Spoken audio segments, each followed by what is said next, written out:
அம்மா தாயே சார் பிச்சைக்காரன் 2க்கு வந்து ஆடிஷன் ஓகேவா? ட்ரெஸ்ஸு உங்களை பார்த்தா ஒரு பணக்கார மாதிரி தெரியலையே, அப்புறம் எப்படி பிச்சைக்காரன் 2க்கு எடுக்கிறது? ஓஹோ, இப்போ பணக்காரனாக இருக்கணும் அடிப்படையிலே. அதுக்கு தான் நம்ம பணக்காரனாக இருந்தால் தான் பிச்சைக்காரங்க டைட்டிலோட படம் எடுப்பேன். Super sir. சார் இப்போ இந்த படத்தை பற்றிலாம் பேசுகிறதுக்கு முன்னாடி எனக்கு தெரிஞ்சு ரொம்ப வருஷமாக ஒருத்தர் அதே வெயிட்டை மெயின்டைன் பண்ணுறாருன்னா அது எனக்கு தெரிஞ்சு வேயிங் மிஷினே வந்து கோப்புற அளவுக்கு நீங்கள் அதே வெயிட்டை மெயின்டைன் பண்ணிட்டு அதே இளமையாக புதுமையாக. அதுதான் என்னோடய வருத்தம் கூட. ஏன்னா நான் வெயிட்டாகவே மாட்டேங்கிறேன் இதில், அதுதான் என்னுடைய வருத்தம். அப்படியா சார்? இந்த படத்துக்கு அப்புறம் கண்டிப்பான முறையில் சார் இது வந்து நிறைய இருக்குது சார். மக்கள் செல்வாக்கு இருக்குது, அன்பு இருக்குது, அப்புறம் பாக்ஸ் ஆஃபீஸ் இருக்குது, நிறைய இருக்குது சார். முதல் கேள்வி என்ன அப்படின்னா, வெரி ஃபியூ டிரெக்டர்ஸ்வால் மட்டும்தான் சிம்பிளான படங்கள் பட் எட் பவர்ஃபுல்லாக இருக்கும். இப்போ உங்களோட எல்லா படங்களும் பார்த்தீங்கன்னா அந்த லைட் ஹார்ட்டட் டோன் வந்து த்ரூ அவுட்டாக மெயின்டைன் ஆகும். ரொம்ப காப்ராலாம் இல்லாமல் அப்படியே அடித்து பறக்கலாம் விடாமல் டென்ஷன்லாம் ஆகாமல். ஆனால் அந்த மாதிரியான படமும் ஒன்று பண்ணியிருக்கீங்க, இல்லைன்னு சொல்லலை. பட் ஆல்வேஸ் வந்து ஒரு லைட் ஹார்ட்டட் ஃபீல் இருக்கும். 555 சர்ப்ரைசிங்லி வந்து சசி சார் படம் மாதிரி இருக்காது. ஸோ அதனால் இயல்பாகவே அப்படிப்பட்ட ஒரு வே ஆஃப் ஃபில்ம் மேக்கிங்கை வந்து ஐடென்டிஃபை பண்ணது எப்போ? பை நேச்சர் வந்து நான் ரொம்ப மென்மையான ஆளாக இருக்கேன். இல்லை நான் படிக்கிற லிட்ரேச்சர், நான் பேசிக்கலாகவே நான் படம் எப்படிப்பட்ட படம் பண்ண விரும்புகிறேன் அப்படின்னா, எனக்கு ஒரு ஃபேஸ் மட்டும் இருந்தால் போதும். பின்னாடி ஸ்க்ரீனோ பின்னாடி பெரிய லேண்ட்ஸ்கேப்போ அதெல்லாம் இல்லாமல் இப்படி பார்த்து வேப்படிய வைக்காமல் இப்படி கண்ணை சுருக்க வச்சு மனசை டச் பண்ண முடிஞ்சிடும்னு நம்புகிறேன். ஸோ அந்த மாதிரி தாட் இருக்கிறவங்க எல்லாருமே கொஞ்சம் மென்மையான படம் தான் எடுக்க முடியும், ஹார்ட் சம்மந்தப்பட்ட படம் தான் எடுக்க முடியும். Super sir. டிஷ்யூம் படத்துக்கு ஒருத்தரை இசையமைப்பாளராக சைன் பண்ணும்போது அவர் உங்கள் படத்துக்கு கதாநாயகனாக மாறுவார் அப்படின்றது அவரே நினச்சிருக்க மாட்டார். இன்ஃபேக்ட் வந்து உங்களோட கெரியர் கிராஃபில் ரெப்புடேஷன் இல்லாமல் நிறைய வித்தியாசமான ஆக்டர்ஸோட ஹீரோஸோட ஒர்க் பண்ணியிருக்கீங்க, நிறைய யூவ் ரிப்பீட்டட். ஆனால் அவங்க எல்லாருமே வந்து கேரக்டர் ஆர்டிஸ்டாக இருந்தும் ஆக்டராக ஹீரோவாக இருந்திருக்காங்க. ஒரு நல்ல வெரைட்டி இருந்திருக்கு. So from the amount of heroes that you worked with, Vijay ஆண்டனின்ற வந்து எப்படிப்பட்ட ஒரு கதாநாயகன் இந்த படம் பொறுத்தவரை? இந்த படத்தை பொறுத்த வரைக்கும் ஒரு மியூசிக் டைரக்டராகவும் ப்ரொடியூசராக இருக்கிறதுனால எனக்கு வந்து மோர் கம்ஃபர்டபுளாக இருந்துச்சு. சொல்லப்போனால் இந்த படத்தில் வந்து அவர் வந்து சார் நான் கதை சொல்லி முடித்த உடனே என்ன சொன்னார் அப்படின்னா, சார் எனக்கு அவ்வளோவா நடிக்க வராது, நீங்கள் சொல்கிற கதை அளவுக்கு இல்லை, பட் இந்த படம் நான் பண்ணும் சார், ஆனால் எனக்கு இவ்வளோ நடிக்க வராது சார், அதெல்லாம் நான் பார்த்துக்கிறேன், எனக்கு என்ன வேணும்னு எனக்கு தெரியும், அதெல்லாம் நான் பார்த்துக்கிறேன், தைரியம் சொல்லி தான் கூப்பிட்டு போனேன். உண்மையாலுமே வந்து எனக்கு நான் அந்த கேரக்டர் அருள் செல்வகுமாருங்கிற அந்த கேரக்டரை வந்து ஒரு 90% கொண்டு வந்துட்டார், to be frank. Super sir. அந்த 10%க்காக 10% வந்து என்னுடைய அவரை வச்சு எடுக்க போகிற அடுத்த படத்தில் 100% கொண்டு வந்துடுவேன். Very nice, very nice sir. இப்போ சொல்லாமலையிலேருந்து ஆரம்பித்து இன்னி வரைக்கும் ஒரு படைப்பாளியாக நீங்கள் ஒரு ட்ராவலை தாண்டி தான் வந்திருக்கீங்க. உங்கள் கண்ணு முன்னாடியே மக்கள் மாதிரி இருக்காங்க, சினிமா மாதிரி இருக்குது, ரசிப்பு தன்மை மாதிரி இருக்குது, டெக்னாலஜி உள்ளே வந்திருக்கு. ஸோ இந்த படத்தில் எக்ஸ்ட்ராவாக நீங்கள் சொல்லாமலை காலத்தில் பண்ண முடியாதது ஏதாவது ஒன்று எக்ஸ்ட்ராவாக பண்ண முடிஞ்சுதா? ஒரு சொல்லப்போனால் சொல்லாமலை காலத்துக்கு அதுக்கு அடுத்த சமீபத்திய காலத்தில் உருவாக்கின கதை தான் இது. அந்த கதையை வந்து வேறு எந்த ஹீரோவுமே பண்ணாமல் தள்ளி போயிட்டு இருந்தது, எந்த ப்ரொடியூசருமே அக்செப்ட் பண்ண முடியாமல் இருந்தது. விஜய் ஆண்டனி மாதிரி கொஞ்சம் கோக்குமுக்காக திங்க் பண்ணுற ஆளுங்க தான் வந்து இந்த படத்தை எடுப்பாங்க, நடிப்பாங்க. ஸோ இந்த படம் பண்ணதில் எனக்கு இந்த படம் பண்ணினதே வந்து எனக்கு பெரிய அச்சீவ்மெண்ட் தான். இந்த மாதிரி ஒரு கதையை எடுத்துக்கிட்டு இதை படமாக வெளிக்கொண்டு வரது, இதனுடைய இயக்குனராக இருக்கிறது எனக்கு ரொம்ப சந்தோஷம்தான். Super sir. சார் இன்னொரு வித்தியாசமான விஷயம், உங்கள் கேரிகிராஃபில் பார்த்தீங்கன்னா you've never done a bad film. Sasi sir வந்து ஐயோ தாங்க முடியலப்பா, இல்லை அப்படி இல்லை, நான் தப்பாக கூட படம் பண்ணிவிடுவேன், தப்பான படம் பண்ண மாட்டேன். ஸோ அது ரெண்டு வித்தியாசம் தெரியல. டெஃபினட்டாக. ஸோ அப்படிப்பட்ட ஒரு படம் நீங்கள் பண்ணதே இல்லை, அதை பற்றி இன்றைக்கி யோசிச்சுருந்துருக்கீங்களா? ஏங்க இவ்வளோ டைம் எடுத்து பண்ணுறப்ப அதையும் பண்ண அப்புறம் என்னத்துக்கு மூளைன்னு ஒன்று இருக்குது. Correct true. சார் இப்போது அந்த காலத்தில் ரொம்ப பின்னாடி பண்ண நினைக்காதீங்க, அவங்க ஸ்டார்டிங் டேஸில் இருந்த அசிஸ்டன்ட் டைரக்டர்ஸு இப்போ இருந்த அசிஸ்டன்ட் டைரக்டர்ஸ் பொதுவாக இயக்குநர்கள்கிட்ட எனக்கு அவங்களோட அசிஸ்டன்ஸை பற்றி கேட்கணும்னு ஒரு ஆசை உண்டு, அதை பற்றி பேசுகிறதுக்கான வாய்ப்புகளும் நிறைய கிடைக்கிறது இல்லை. ஸோ நிறைய லிஸ்ட் ஆஃப் அசிஸ்டன்ட் டைரக்டர்ஸோட ஒர்க் பண்ணியிருந்திருப்பீங்க, எல்லோரும் வெளியே வந்து படங்கள் பண்ணியிருப்பாங்க. இந்த படத்தோட அசிஸ்டன்ட் டைரக்டர்ஸ் ஸ்பெசிஃபிக்காக ஏதாவது சொல்லணும்னு ஆசைப்படுறீங்களா? சொல்லப்போனால் ஸ்ரீராம் என்னோட கோ டைரக்டர், அதுக்கப்புறம் ராமகிருஷ்ணன், அப்புறம் பால் அப்படின்னு சொல்லிட்டு துணை இயக்குனர்கள். அசிஸ்டன்ட் டைரக்டர்ஸ் வந்து கண்ணன் அண்ட் யோகானந்த்.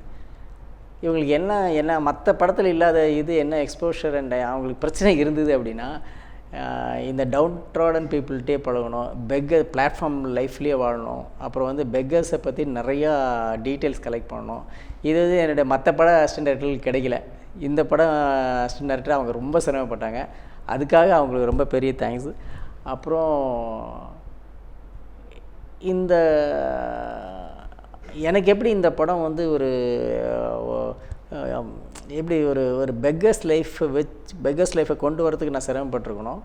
அதே மாதிரி அவங்க வந்து இனிமேல் எந்த மாதிரி ஒரு படம் எடுத்தாலுமே இந்த படத்தினுடைய ஒர்க் பண்ண எக்ஸ்பீரியன்ஸுக்குள்ள அதுக்கு டெஃபினட்டாக அவங்களுக்கு ஹெல்ப்ஃபுல்லாக இருக்கும். சூப்பர். அந்த லேர்னிங் டெஃபினட்டாக ஹெல்ப். சார், இப்போது பிச்சைக்காரன் அப்படின்றது நம்ம சிக்னலில் பார்க்குறோம், வீட்டு பக்கத்தில் பார்க்குறோம். சில நேரத்தில் வந்து இவங்களுக்குன்னு தனியாக நம்ம ஒரு பர்ஸ் வச்சுக்கணும் போல். ஏன்னா ரொட்டேஷன் பேசிஸில் ஒரு 10-15 பேர் நம்ம பெசநகர் போனாலே ஒரு 10 அடியில் 20 பேர் வந்துடுறாங்க. தெரில, அதில் சில பேர் சொந்த வீடுகள்லாம் கூட வச்சுருக்கேன்னு சொல்கிறாங்க. ஸோ அதனால் அது ஒரு ரொம்ப ப்ராஃபிட்டபிள் பிஸ்னஸாக வேறு இருக்குது. ஸோ இந்த தாட் வந்து ஒரு படமாக கன்வெர்ட் ஆனதுக்கான கதையை பற்றி ரொம்ப நீங்கள் டைவல்ஜ் பண்ணல ட்ரெய்லர். அதான் ரொம்ப கிரிப்பிங்காக இருந்தது. இன்ஃபேக்ட் இதுதான் படம் அப்படின்னு சொல்ல முடியல, but there is something very deceiving அப்படின்னு. ஸோ இந்த தாட் வந்து படமாக இல்லை. ஆக்சுவலி இதனுடைய டேக்லைனே என்ன அப்படின்னா வந்து it's a story of a millionaire. Okay, இது பிச்சைக்காரர்களை பற்றிய படம் அல்ல. சூப்பர். ஓகே, ஒரு பெரிய பணக்காரன் ஒரு அவனுடைய அவனுடைய ஒரு குறிப்பிட்ட காலகட்டம் வந்து ஒரு பிச்சைக்காரனாக இருக்க வேண்டிய கட்டாயத்துக்கு ஆளாகிறான் சூழ்நிலை. அப்போ அந்த டைமில் அவனுடைய லைஃப் வேல்யூஸ் எல்லாம் எப்படி மாறுது, இவன் எப்படி வந்து வாழ்க்கையை பார்க்க ஆரம்பிக்கிறான், இந்த உலகம் வந்து அவனுக்கு என்ன கற்றுக் கொடுத்தது, இதெல்லாம் தான் இந்த படம் டீல் பண்ணதே தவிர இது ஒரு பிச்சைக்காரனை பற்றிய படம் இல்லை. பிச்சைக்காரர்களுடைய வாழ்க்கைக்குள்ளே போய் வெளியே வர்ற ஒரு பணக்காரனை பற்றிய கதை. லைட்டாக எனக்கு ஒரு கௌதம புத்தரோட ரெஃபரன்ஸ் தெரிகிற மாதிரி தோணுது. எனக்கு கொஞ்சம் அந்த ரெஃபரன்ஸும் எனக்குள்ளே இருந்தது. Super sir, super. சார், இப்போது பட் அந்த மாதிரி உபதேசம் கொடுக்குற படம் இல்லை இது. இல்லை, அது உங்ககிட்ட அது ஒரு ப்ளஸ் பாயிண்ட். இன்னி வரைக்கும் அது பண்ணதில்லை. சார், இப்போது விஜய் ஆண்டனி அவர்கள் தயாரிக்கிறாரு, ஒரு இசையமைக்கிறாரு, ஒரு படம் ப்ராஜெக்ட் எல்லாம் ஃபேர் அண்ட் குட். நீங்கள் ஒரு கதை எழுதிட்டீங்க, அது படமாக மாறிடுச்சு. ஆனால் இன்றைக்கி வந்து இந்த ஆடியன்ஸ் ரெஸ்பான்ஸுன்றது ரொம்ப வேக்கியாகவும் ட்ரிக்கியாகவும், சில நேரங்களில் வந்து அவங்க ஒரு பேரடைம் ஷிஃப்ட்டில் இருக்காங்க. அதில் ஏதாவது ஒரு புதிய முயற்சி வந்தால் கப்புன்னு பிடிச்சிக்கிறாங்க. இல்லை, தன்னோட அந்த பர்டிகுலர் ஸ்டேட் ஆஃப் மைண்டில் இந்த படம் பிடிக்கல அப்படின்றாங்க. ரொம்ப ரிஜிடிட்டி இருக்குது இன்றைக்கி. ஆமாம். ஸோ அதனால் அதெல்லாம் மனசில் வச்சுட்டு ஒரு தயாரிப்பாளர், ஒரு இயக்குனரும் ஒரு படம் பண்ணுறாங்களா, இல்லை இந்த படம் வந்து எப்படி கொண்டு போய் சேர்க்கணும்னு? இப்போதைய ரசிகர்களுக்கும் கொஞ்சம் காலத்துக்கு முன்னாடி இருந்த ரசிகர்களுக்கு என்ன வித்தியாசம்னா, இவங்களுக்கு நிறைய எக்ஸ்போஷர் இருக்கிறதுனால நிறைய டிஃப்ரெண்ட் கைண்ட் ஆஃப் மூவிஸ் அவங்க பார்க்குறதுன்னு அதை அவங்களுக்கு நிறைய மீடியா மூலமாக பார்க்க முடியுது. ஸோ அவங்க டேஸ்ட் வந்து மாறிக்கிட்டே, இதெல்லாம் என்னடா ஒரு கொரியன் ஃபிலிம் பார்த்தேன் பாருன்னு சாதாரண லுங்கி கட்டின ஒரு ஆள் சொல்கிறான். ஓகே, கொரியன் சீரியல் பார்க்குற நடைபாதை மக்கள்லாம் இருக்காங்க இப்போ, ரைட்டுங்களா? ஸோ எக்ஸ்போஷர் இருக்கிறதுனால அவங்களுக்கு வந்து அவங்க டேஸ்ட் மாறிட்டே இருக்குது. அதுக்கு தகுந்த மாதிரி நாங்களும் மாறிட்டு இருக்கோம். இல்லை, இந்த மாற்றம் எங்களுக்குள்ளேயும் வரல அப்படின்னா நாங்கள் காலியாயிடுவோம். இது வந்து உண்மையாலுமே எங்களுக்கு வந்து அதிக ரெஸ்பான்சிபிலிட்டியை கொடுத்துருக்கு. இன்னும் சொல்லப்போனால் அவங்கள விட நம்ம மேலே நிற்கணும் அப்படிங்கிறதுக்காக நிறைய படங்கள் நாங்களும் பார்க்குறோம், நாங்களும் அதுலேருந்து கற்றுக்குறோம். இது எனக்கு ப்ளஸ் தான். Super sir. சார், இப்போ சமீப காலத்தில் வந்து வித்தியாசமான சில படங்களுக்கு வந்து மக்கள் அங்கீகாரம் கொடுத்துருக்காங்களாம். நான் ஸ்டடி பண்ணதில், பேசிக் ஸ்டடி பண்ணதில் தெரிஞ்சது வந்து அந்த படத்தில் வந்து ஃபோர்ஸ் ஃபிட் காமெடியோ இல்லை தேவையில்லாத இடத்துல பாடல்களோ இல்லை அப்படின்னு. ஸோ இப்போ அந்த ஃபார்மேட் வந்து இன்றைக்கி நம்ம தமிழ் சினிமாவில் பயன்படுத்தி தான் ஆகணுமா? ஒரு படத்துக்கு ப்ரீதர்னு ஒரு சாங் வேணும், இல்லை இந்த இடத்துல ஒரு லாஃப்டர் எலிமெண்ட் வேணும் அப்படின்னு.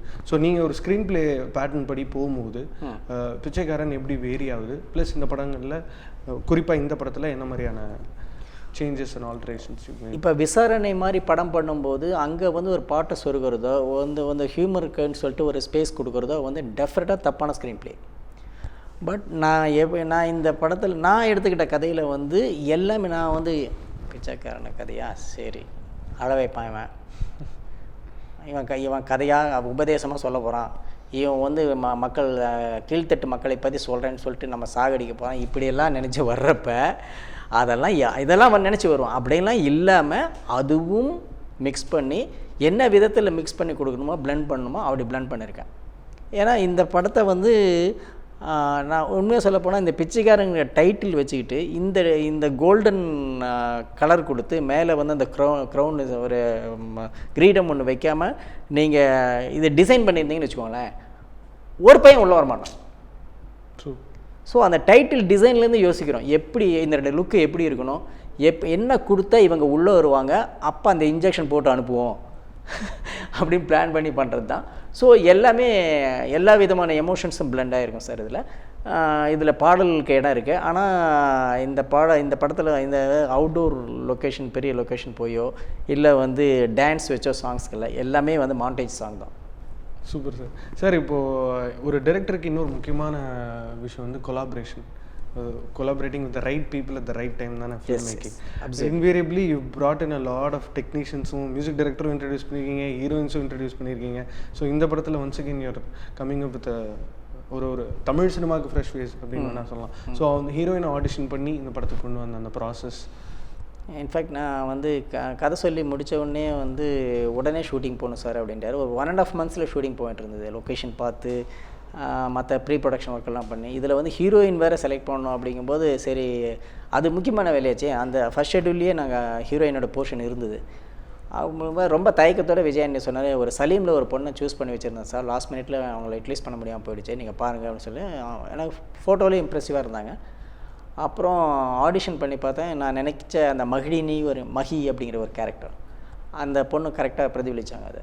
So she came inside. Super sir. So இப்போ ஒரு பர்டிகுலர் சின்ன போர்ஷன் பிச்சைக்காரர்களை பற்றி படத்தில் இருக்குன்னு நம்புறதுனால அந்த பிச்சைக்காரர்களை பற்றி சின்ன போர்ஷன் இல்லை, கரெக்டாக பிளெண்ட் ஆகிருக்கு எல்லா இடத்துலையும். ஓகே. ஸோ இப்போ ஒரு எக்ஸ்டென்சிவ் ஸ்டடி பண்ணியிருந்தேன்னு சொல்லியிருந்தீங்களா சார், ஏதாவது ஒரு இன்ட்ரெஸ்டிங்கான ஃபேக்ட் வந்து டெஃபினட்டாக வெளியே வந்திருக்கும், அதை வந்து இந்த வீடியோவில் சொல்ல முடியுமா? பெக்கர்ஸ் பற்றி ஒரு வித்தியாசமான இன்ட்ரெஸ்டிங்கான ஃபேக்ட் தட் யூ மைட் கேள்வியே படாத ஒரு விஷயமா விஜயகாந்த் சார் மாதிரி புள்ளி விவரத்தோட.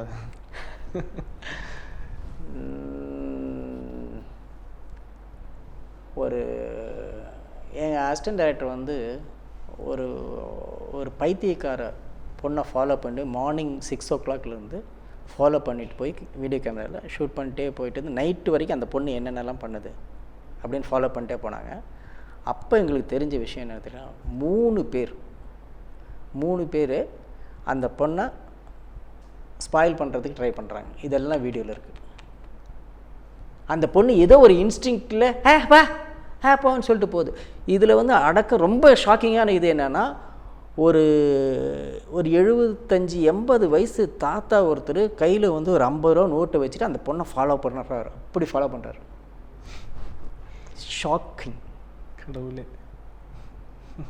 That's it. இதுக்கு மேலே இது மாதிரி நிறைய இருக்குது. வா, super sir. Thank you so much for your time. இந்த படம் வெற்றி கொடுக்கட்டும். இது தொடர்ந்து நிறைய படங்கள் பண்ணிகிட்டே இருங்க. தேங்க்ஸ். இதே மாதிரி யங் அண்ட் சாமிங்காக ஜாலியாக இருங்க sir. Thank you. Thanks for your compliment also. எனக்கு ரொம்ப ரொம்ப ரொம்ப ரொம்ப வருஷமாக சந்திரசேகர் சாரை தெரியும். இப்போ ஃபேமிலி மெம்பர்ஸ் மாதிரி நாங்கள் எப்போ பார்த்தாலும் எங்கள் ஃபேமிலி ஃபங்க்ஷன்ஸில் நாங்கள் கலந்துக்குவோம், பேசுவோம், இந்த மாதிரி இருப்போம்.